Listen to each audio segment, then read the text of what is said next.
To transfer cryptocurrency from Coinbase to an open node, start by opening the Coinbase app and clicking on the Send button. Select the cryptocurrency you want to transfer, such as Bitcoin. Next, you'll need to obtain the wallet address from your open node app. To do this, open the app, navigate to the cryptocurrency section, and search for the specific currency you want to receive.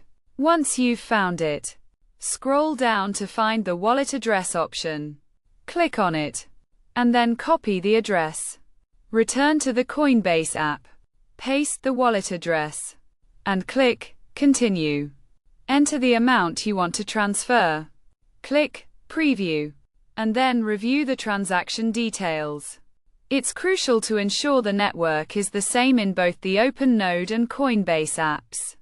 Confirm the wallet address, network, and amount are correct, and then click the Send Now button to complete the transfer.